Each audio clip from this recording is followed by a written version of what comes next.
Welcome to the Lubar Executive Education Podcast.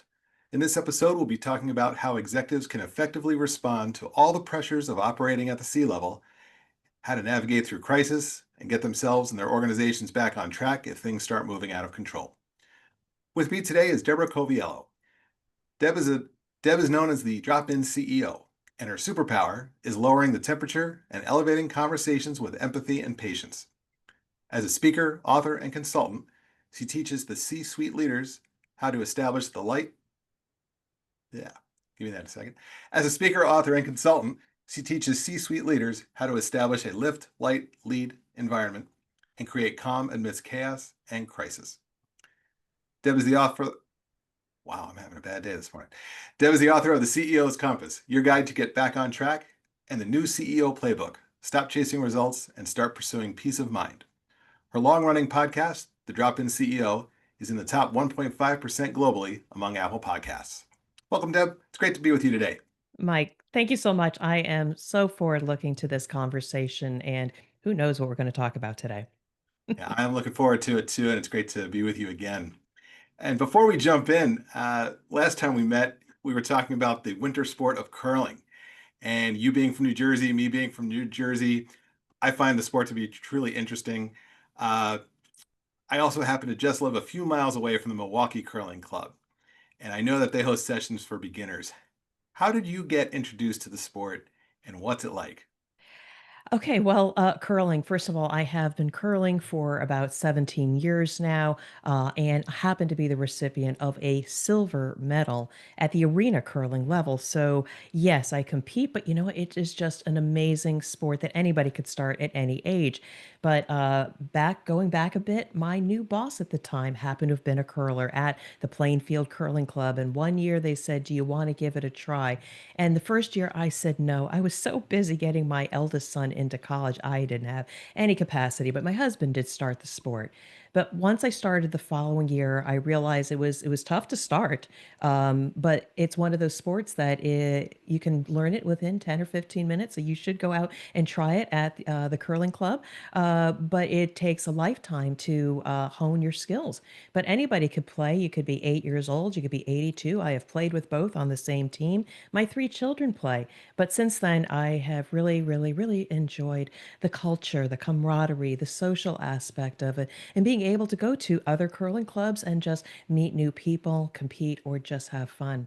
All three of my children have curled, though they haven't stayed with, but hoping someday they may return to it. But since then, we moved to Cincinnati, Ohio, and the Cincinnati Curling Club was only about 13 people. We are now at 190 people, expanding our curling club, and just so grateful to be part of that community. And by the way, it is an athletic sport. Yelling, sweeping hard, and throwing 42 pounds of stone is an athletic endeavor.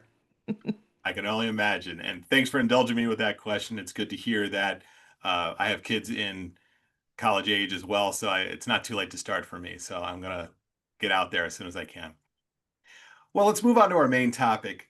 Uh, so to do that, can you talk a little bit about your leadership journey and the inspiration behind your book, The CEO's Compass, your guide to getting back on track? Well, thank you for that. And leadership can be developed, but I think I always had a knack for it, but probably rooted in the fact that you can't shut me up. I've always been a talker. So often those people that stand out by talking are those that a little bit more visible and are those leaders. But, a quick note to your audience, if your voice is your as a superpower, and the more that you hone your voice and how you communicate and how you influence is one of those key tips that will definitely get you along. So again, fast forward, I was a bright kid. I stood out. I was in the arts, speaking, singing, the whole bit, but also pursuing an engineering degree. But in that process, it kind of came to me my senior year where there was this program called the Professional Leadership Program. And my boyfriend tried out for it. And I said, well, what the heck? Let me try out for it.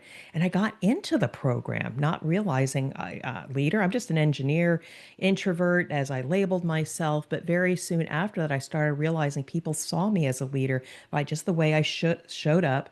Wasn't afraid to speak up. Again, another tip, don't be afraid to speak up. If you speak, others are probably watching you. So leadership kind of came naturally for me, but not without some ups and downs. Because along the way, sometimes when you are a thought leader, you've got your own ideas, you raise your hand, you speak up. Sometimes, if you don't have the essential skills to understand how to sometimes position it, depending on the audience, you might be shut down and discouraged. And without a support system, such as the work that Mike does, you might not speak up and you might go quiet for a while. Well, that happened to me and over again, but I kept speaking up and getting recognized for the most part. So being again talented as an engineer, but always speaking up and saying what is needed, little by little, I got into leadership positions with my last corporate role being the head of quality for operational excellence in North America. And the quick story about that was that, yes, I was already a leader, but it was a pivotal point where I had to change my leadership style. So, again, all of your audience out there, you're high performers, you're already leaders, but sometimes the old playbook won't get you the same results. And so I had to realize I was no longer the subject matter expert that rose above, but my greatest leadership opportunity was to unleash the potential of those that were in my care. And so that's another leadership tip, to be able to know when you don't have to speak first, but remove the barriers of the other people. So, a lot of stories in how I evolved as a leader in my last corporate role, but also what I saw in other businesses and how other leaders performed. Little by little, I put together my own framework, which eventually turned into the CEO's Compass, your guide to get back on track. And so there are many playbooks, people, process, tools, etc., know how to read a P&L, etc. That's what they teach you in order to grow as a leader. But my book has some additional insights that I saw where leaders went wrong over and over again. And it's a framework by which you're not broken as a leader, but sometimes you need to kind of look at your compass and see which compass points you might want to pursue to help you get back on track. So hopefully that answered your questions, but leadership is a journey and enjoy it. It's a lot of fun. That answered my question and more, which is great. So we're off to a good start. And with your book talking about getting back on track, what, in your experience, as you reflect on all the leaders and executives that you've worked with and helped out, what are some of the causes that actually get people off track? Okay, so I've personally experienced this one, but what is a leader's superpower of being able to, I can do this. This is another crisis. Let me roll up my sleeves, rally the troops. I can do this alone. And that may be a model that works for you, but sometimes a leader will get to the point, and I know this happened to me where I was in a food safety situation. We had multiple issues all over the place, and I got to a point of exceeding my capacity, my capability, and the tools that I needed to de stress, to get refocused, to get balanced again, no longer worked for me. And upon reflection, again, I got through that crisis, but I probably was never the same. And shortly after that, I did leave the corporate world. What I find is potentially leaders' pride. Because here's where it shows is that if you have too much pride or say, I can do this myself, what was a superpower of yours to be able to get through things becomes your demise when you overuse it and you don't realize you need an external support system or consult with others. And so having the courage to ask for help is one of those insights that I bring forward in. You might be a little bit off track. You're not completely broken, but look at the compass. You're trying to get to true north or peace of mind. What are those bits around the compass where you might be off track, and try something different? So those are the things that I find is that they just wait too long. Leaders that wait too long, dun, da, da, Deb drops in during a time of crisis. I want leaders to realize when you're starting to get that uneasy feeling, you're having some sleepless nights, that run or work out at the gym is really not de stressing you. That's the perfect time to bring somebody in and in at a time of opportunity or low risk. I can partner with you and help be part of you and help you get back on track. So, leaders that have that self awareness early, that something's not right, please trust your gut. Don't intellectualize. You may be able to get through the transformation a lot easier than when you wait too long and then you get really, really, really off track. I'm really glad you just said all of that. I'm a huge proponent in support systems and building out strong networks for just those things.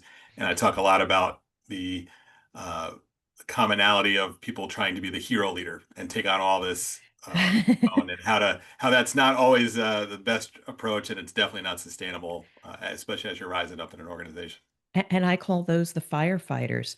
I mean, they thrive for that adrenaline rush of being in charge and getting things done and high five to celebrate we got through another day. But those leaders are not sustainable because ultimately they're going to burn out their people when they're in a command and control situation. People will learn that behavior, and over time, they're going to repeat that behavior. Whereas you need a methodical leader. Again, this is a tip for your audience. You might have to go into crisis mode sometimes, but think about others that are watching you. Sometimes it's better to be a little bit quiet, listen to the situation, ask questions about what your team thinks should be done, and learn a little bit more of trust and delegate and get through and try to not only fix the crisis at hand, but look at the systemic issues, the bigger topics. For example, I mean, maybe equipment is constantly breaking down. You've got downtime, you are missing customer orders. Well, what is the bigger opportunity? What are the conditions for which the equipment broke down? Oh, we didn't stick to our preventive maintenance program. And then look at the greater management system. Why don't we put enough resources and discipline in place that a leading indicator of success is being on time, in full with all of our preventive maintenance programs? That's what leaders need to focus at least some time on in parallel with dealing with the crisis at hand. So you don't burn out your people and ultimately you get to sustainable systems and maybe continuous improvement. So again, firefighting leadership is celebrated perhaps too often and not those that are a little bit more quieter and can gain better perspective. Agreed. So, talking about crisis, once an executive realizes we're in a crisis, how can they assess the severity of that crisis, and what can Yeah. they do to immediately begin taking steps to counteract that? Yeah, crisis, I have what I call, my crisis scale, and it's not rocket science, but it does give clarity as to where you're at in the spectrum. Certainly, when I look at my crisis scale, I call a crisis a number five, whereby you're losing customers, you're having recalls, you're losing leadership. Obviously, you need to shore things up and be in that firefighting mode. What do you need to do to make your customers whole, rebuild trust, and do some heroic things and get external resources just to kind of somewhat stabilize the situation and rebuild some credibility? If you step up the scale a little bit, a number four, I call that chaos, and that's where a lot of leaders thrive. You go into work, you live to survive another day. People are working really, really, really hard, and you celebrate working really hard in that hurry scurry. But again, that will ultimately burn people out and people will slowly leave. So it's kind of like a slow death if that's a place you like to operate. Ultimately, I'd like you to get to a number three or a place of control where, okay, there's always an opportunity to improve, but you're in a place of self-awareness. Okay, where's the next risk? You could be a little bit proactive in your pursuits. Yes, manage the day to day, but where do I need to develop people, et cetera? And that's where I like to drop in with organizations. What's the possibility? What's the next level? Leaders need to dedicate a bit of strategic time to think about how do I either one, I mitigate risk, or two, what are the growth potentials and how can I grow my team? Ultimately, you want to get to a number two, continuous improvement. And finally, a number one, because of what you're doing, it is so good and so proactive and so strategic. Your customers are coming to you, meaning you've got a competitive advantage. And so I really ask people to look at where they're at in the scale. If you're in crisis, get whatever resources you need to shore up and stop the bleeding, and then start looking at the bigger picture of where did the systems break down that got you to that place of crisis. Yeah, control, continuous improvement, and competitive advantage all sound much more safe havens than chaos for sure. I mean, it's a great place. It's still a lot of work. If you want to gain market share, you have to put in place things like, what resources do we have? Can we grow the resources we have here, or do we need to start hiring prospectively? I find sometimes leaders are short-sighted. They'll look at their P&L and see people as an expense versus investing in intellectual property in the future. So again, I suggest to leaders have a little bit courage sometimes when things are going fine, and some of the upper echelon are saying, no, no, no, we got to have our EBITDA, we've got to have a certain, profit sharing number. You need to be strong and say, like, but no, now is the time to invest. Again, like if you get kicked out of your job, The worst time to start networking is when you leave a job. You shouldn't be first, where's my network? Let's build a network. No, you need to be strategic and proactive and build those people around you, both in the organization and outside, and even continue those relationships when you're not really looking. So always be thinking about what can you do to avert a crisis versus let's hone my skills in dealing with a crisis. Agreed. Well, if senior leaders in an organization are feeling crisis, the rest of the organization's probably feeling it too, or will very soon be feeling it. How can executives create calm when chaos is building and maybe they've got some good look into it, but the rest of the troops don't know it just yet? Yeah, so interesting story that goes with is that by by being in quality, we're the first people that get yelled at by the customer or sales when the customer's upset, and the natural behavior of teams is, oh, the customer's upset, we got to hurry, hurry, hurry, and people, clear the table. I remember this. We clear the table. Everybody comes to the room and starts firing off. Well, this, that, we got to do this, etc. A leader, and I've seen this over time because people said, Deb, whenever you're in these meetings, you have a way of speaking that calms everything down.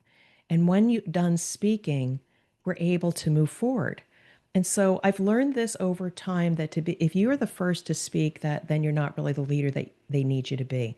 I find in a chaotic situation like a customer complaint, a contamination, yes, people are going to bring their A game and all the information they have, and experts are going to say this is what we need to do or this is what the root cause is. And we need to sit back as leaders and listen deeply because, I coined this phrase, clarity amidst chaos cuts through the noise. As a technical leader, as a leader, you need to be able to process information. And once you hear all that information in a crisis, come back at the end and say, okay, this is what I heard the problem is based on us not having an error proofing system. We unfortunately were multitasking and led to a cross contamination for which the customer is requesting that we recall. Having that calm voice amidst the chaos level sets and kind of short circuits the craziness that would naturally happen. And then immediately the people say, oh, yeah, that's the problem. We need to do A, B, C, and D. And so having that discipline to speak later or last, you take in all of that data, you come back sounding quite wise and don't lean into the high energy that everybody is creating. By you bringing down the energy, you kind of calm things down a little bit and get people to refocus. So that is the role of a leader is speak later or last. And when you do speak, it's got to be very clear, very concise. What is the problem or what is the opportunity? That's what's going to get help you to get seen, heard, and put in those positions of managing those situations. As you're talking, I'm thinking back to some of the crises I've been involved in and the ones that have gone really well. Those leaders did exactly what you're talking about. So, a lot Yeah, of I good mean, examples there, I think, if people think about it. I've been in my fair share of crises, all the way to having to recall something from the market and working with the FDA. Now, luckily, nothing happened. It was very actually proactive. We suspected there could be an impact to the supply chain.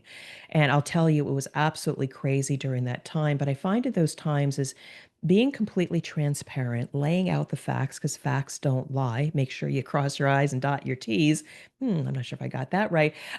And be very clear because that ultimately regains trust. I know that I had a crisis and we had to go to our customer, this one with the contamination, and we took a tongue lashing, but we laid out everything of what happened, why we did what we did, and we were very concise and made sure the team was well rehearsed. And I didn't speak that much. I just supported my team. But after that, they were calm. They delivered the information. The customer was upset with what did happen. And then when we got off that level of anxiety, then they said to us, we just want to say thank you. We know it was tough, but we would have done exactly the same thing. taken the active approach of being proactive, preventive, and pull things off. So just know, even if there are tough times and you want to jump in and you want to drive the energy and you want to have the answers, sometimes being slow, methodical, having the data, delivering the information calms things down to the point where you can have a very collaborative conversation on, well, what the opportunities are, or what do we prevent. So again, a lot of little lessons in there for leaders out there. Calm, speaking last, and all of that is going to get you through some of these crises. Yeah, I really like the sticking to the facts part as well as the transparency part. Sometimes very difficult to be transparent in a situation where there may have been a large misstep. It's the only way through, though. It is. So, a couple of times already, you've talked about the need or the importance of asking for help. And how do top executives determine who to ask for help and who they can trust? It took me a long time to figure out. First of all, you need to have the awareness to say, I need help. And it may not necessarily be from your team. But I think leaders need to always have a network, because I found I was short-sighted. My network was only within the corporate walls and didn't even have any close people from my professional organizations. I just think that in order to avoid a crisis, leaders need to build both an internal network, maybe with other stakeholders like your commercial team, your R&D team, maybe people in the legal department. Build an internal network, because the worst time to reach out to these people is when you are in crisis. Start building out that internal network, and also start networking outside the organization, going to professional organizations. Because I found that when I then became outside of an organization and I had to be a consultant and I was trying to find business, I realized I had a very small network. So I was in a place of chaos. I got to get customers, but I didn't have a well nurtured network. So just getting an extra degree, just, I don't know, being in leadership programs, that's all nice, but you need to be very strategic about, who all do I need now and who might I need later? So that when faced with a challenge, a situation, I need to ask for external help because I've exceeded the capability of my people. You need your go-to people. And even if you don't have somebody, I remember I probably needed a microbiologist for a particular situation. And somebody put a resume in front of me. I didn't call that person to just inquire. I didn't even know how to work with a consultant before. I think that may have been one of the challenges, that I should have called them. Even if we didn't need that person, I've got a new person on my network that I can call on. Gosh, begolly, now as a consultant at serving other customers, I just serviced a COO and did quite well in a quality capacity. And they've since moved to another company. And they said, Deb, do you know somebody in EH&S? Oh, yes, let me go to my Rolodex and find a couple people. It's not to help me out, help them out of a crisis. And people remember that. It's not always a transaction that you're going to get a promotion or they're going to help you with a thing. Build that network now for your corporate career or the next chapter. It is so, so valuable. That is sage advice for sure.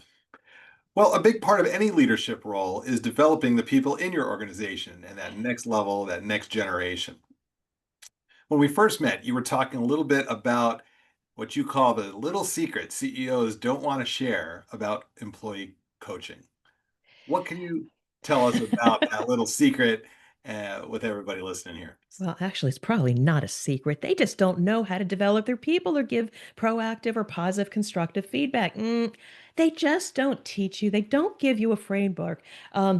I must be on a pedestal now, because it's one of those things. I experienced it. I mean, first of all, I was in an organization. Yes, I will be on my pedestal for a couple minutes. I was in an organization once. Yeah, I knew I was struggling a little bit. But it had been going on for maybe 5 or 6 months, and I was trying to be a hero and get through it. And I had my end of year review. Now, unfortunately, when did I get my end of year review? Well, at the end of the year. And I was sitting at my husband's bedside and he was in the hospital. And I told my boss this. He said, well, we could push this off. I says, no, no, no, give it to me now.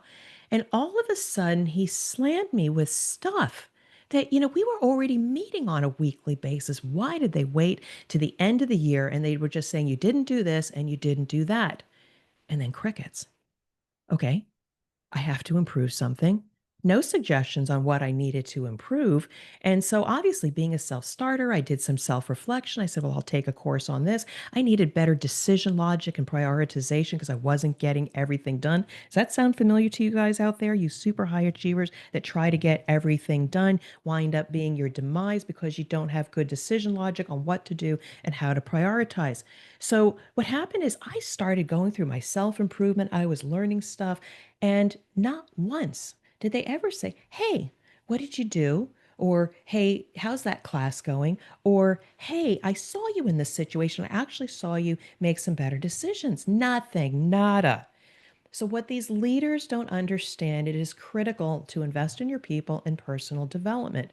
And when it comes to feedback, we know it has to be early and often at the time when they observe the situation. But a couple, three words that I find are a framework for leaders to give feedback to help develop their people. But more importantly, for you out there as a leader, if you don't have that manager or that leader that knows how to give feedback, because the worst thing you could do is say, hey, how am I doing? And they say, fine.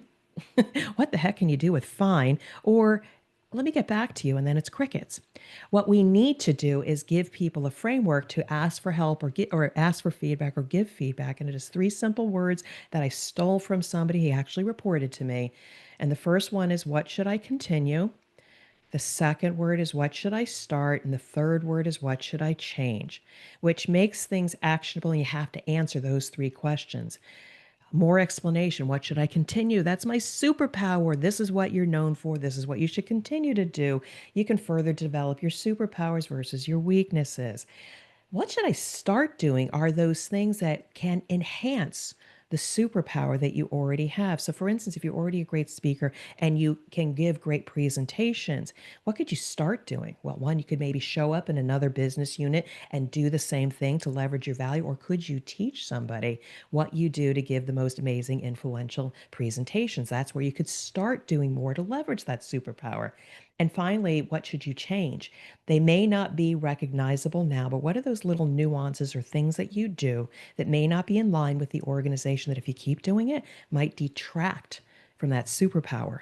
So I had an employee in my care that I learned from them this feedback mechanism, but I gave feedback to this person.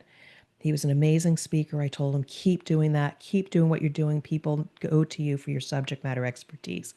But what I also shared with them when we were in a feedback session is you might want to start standing, because when I saw you in that meeting the other day and you were standing and giving it, your energy was so much higher. I actually saw people's bodies leaning into you. So start standing also when you deliver your information. And finally, I did notice that you kind of were, your hands weren't disciplined. They were all over the place, fidgeting with your watch, etc. You might want to change that, perhaps ground yourself and hold a pen as a thing just to hold and keep your hands steady so that it doesn't detract from the great information. Fast forward, because I invested the time in giving them feedback at a timely, it was timely. They could remember the situation. Each one of these suggestions that I gave were absolutely positive and actionable. And I'm happy to say that that person not only served me in my region, but was regularly sought out at the global level for their subject matter expertise. So they were seen, heard, and respected because I took the opportunity to develop and give them actionable, positive feedback. If you don't have a boss that knows how to do that, you be the leader that you are and ask them, what should I continue? What should I start? And what should I change? You'll be ahead of the game and pave your own future because you took the feedback, you wanted it, you owned your career, not relying on somebody else. Yes, yes, and yes. Woohoo! We talk about this all the time in our programs, how, the further you get in your career, the less feedback you get. So you have to go out and seek it. You got to go get it. So great advice there. Yeah, I mean, you've got to own it. Nobody, I mean, people kind of like wait for their next promotion, wait to be recognized, and then might play a victim role, like, oh, that was out of my control or something. Like, no, okay, yeah, maybe it is out of your control, but think about what you can do. You can take ownership for your own advancement, ask for feedback both from your boss, but they also may not be the best person. Go across organizations, ask peers. Don't wait for that initiative where they do a 360 feedback. Get the feedback now. Ask how you show up. I once asked a friend of mine, and it was during a time where I was going through some changes. And they said, Deb, you look really busy. You're doing a lot of stuff. I said, but you're not present. You show up, but you're not present. You don't look like you're truly engaging with people. Well, that was a kick in the gut. And I now, when I take time to talk to people, I try to put things out and really connect because there's greater value. They're there right now. So again, listen to feedback from others. It'll be a cheap investment in your future. Absolutely. Yeah, and don't wait for the next 360 to come around. They're too far, too far apart usually. Yeah. So another question I have related to developing people is I'd love to get your thoughts on, can everybody be a high performer? Yes. As long as you have them in the right role. So here, thanks for asking that, Mike, because it's one of those things we as leaders or yourself being hired into an organization, we always should be hiring high performers, people to fill a job with the capability. And we have high expectations. We onboard the people. And then, a year later, leadership gets in a room and they start grading people on a bell shaped curve or putting them in a 9 box and saying, here's your steady eddies in the middle box. Here's your high achievers. Let's put them in a, leadership development program. And here's your people that are on a PIP. And I know there's things about people like the top 10% you should develop and the bottom 10% you should be sending them on their way out. And I say nay to that. I mean, every person has an opportunity to be a high achiever. One, if the boss really cares to ask them, how are they doing and what are the barriers that they're having? Again, that's what we should be doing as leaders. It's not about getting the report out or getting that shipment out the door. It's talk to me. How do you feel? What is going on? What are your barriers for getting something done? If leaders took the time to help people remove barriers to do the job that we hired them for, everybody could be a steady Eddie in the middle that you can depend on. But by the way, couldn't everybody be a high achiever if you gave them the tools they needed to be successful or put them in the roles that leverage their capability? We as leaders have to be able to look at the gifts that people have and leverage that talent and maybe have to move people around. Because I had a person that was labeled as just a bulldog. She was working for me. I remember this early in my career, and everybody labeled her, and she had a particular profile. But I spent a little bit of time with that person to understand how did they get into that box or have that people had that perception of her. And once we got over that, and I had to work with her a little bit on how she then owned that persona and then what were her strengths and how she could communicate to get things done for me in the organization. She wound up being a rock star later on. And so that's why I say if we spend the time needed for the people, I think everybody could be a high performer. And I think people should get away from those archaic systems of labeling people, putting them in the boxes, because then people become victim to what the perception is. Everybody could be a high performer, I believe. I appreciate your thoughts on that. Thank you. Well, one other question I wanted to ask you about, we've talked about crisis and all the challenges of being a leader and the responsibilities inherent in being a leader, like developing that next generation. How can leaders maintain their personal wellness and balance in all aspects of their personal and professional life, knowing that it's not going to be a perfect balance? Some things will be larger than Yeah. others, and sometimes you're going to be feeling good, other times you're going to need to focus on wellness a little bit more. So, balance is a really interesting thing. And I do want to talk to the people out there who maybe at that time in their life where maybe they're taking care of a family while having a career or maybe an elder parent or relative. It is hard. Let's just acknowledge that. And I will just say, for most of my career, my middle career, sometimes we're celebrated for that being that superpower and how can we get more in that day. But at the end of the day, your well being does suffer a little bit. And I want people to think about this because we have a short time on this earth and you do need to invest a little bit in yourself in order to have that energy to support all the people around you that you care about.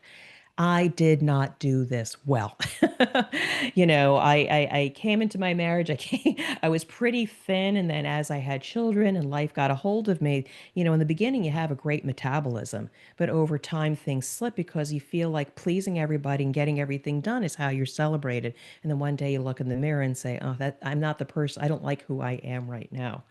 So it was really, really, really hard. And I would have to admit, full transparency, it wasn't until later in my career, and I actually did a half marathon at one time just to see if I could do it.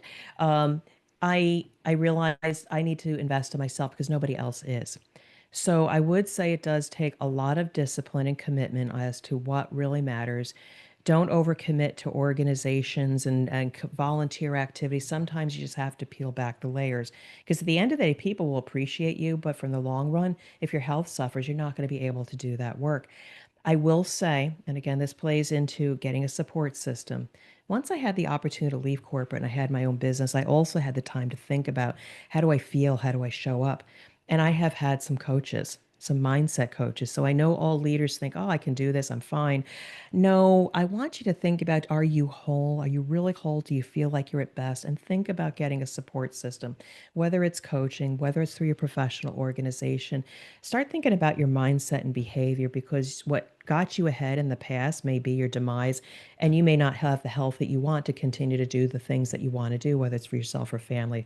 So I actually had to change balance, get rid of some volunteer organizations, not chase every shiny penny, invest in relationships because they do return. And I'm still a student of learning balance, but I will tell you, in the last 2 years, I've lost 25 pounds, and it's not necessarily about losing weight, but my overall health, my cholesterol is back in check, and I've actually got more muscle than I can do a burpee now. I couldn't do a burpee for years, and now I can start doing push-ups. And you know what? I got the strength to be able to maybe lift grandkids someday. So it starts with you. You have to have a little bit of discipline. Start small, just a walk, journal, do something for yourself because nobody else will. It starts with you. Well, Deb, this has all been really helpful. What final thoughts or advice do you have for our listeners, or maybe, or perhaps a call to action? We didn't necessarily talk about this, but I think this is one of the gems that I have for everybody as a leader. And I'll come back really to the call to action. One of the mantras that came to me early in my entrepreneurship was what resonated with me. What did I really value? What did I think my purpose was? And the three words that came out were, lift, light, and lead. And I probably should have had a fourth one, legacy. I want to share this with you because I think this is what our true purpose might be, and you should think about whether it is. But really, our role is to lift others by shining a light on their gifts. In order that we can lead differently, they can lead maybe differently, and ultimately we leave our legacy. So think about what your real purpose is versus hurry, scurry, and getting that report or going to that customer visit. How much time do we spend lifting, lighting, and helping others lead? Because that's the legacy we leave. But a quick note, I mean, I love speaking with you. I love speaking to your audience. And I also want to give a gift. Here's my call to action is I have a website, dropinceo.com. And if you go to /gift, there are some free gifts for you, some thoughts, some inspiration, the first chapter of the CEO's Compass, your guide to get back on track, to read or listen to. You might find it insightful because I actually start by saying, I see you. I see you looking out the window and not knowing how you can get back on track. So, lift, light, lead. Consider some of my free gifts. I'll hand it back to you, Mike. Wonderful. Well, I will add information about all those resources you just mentioned into the show notes, as well as how to best contact you if somebody wants to reach out and learn more from you. In closing, I'd like to take a moment and thank our listeners. We wish you the best of luck as you move forward on your leadership journey. Please check back regularly for additional episodes.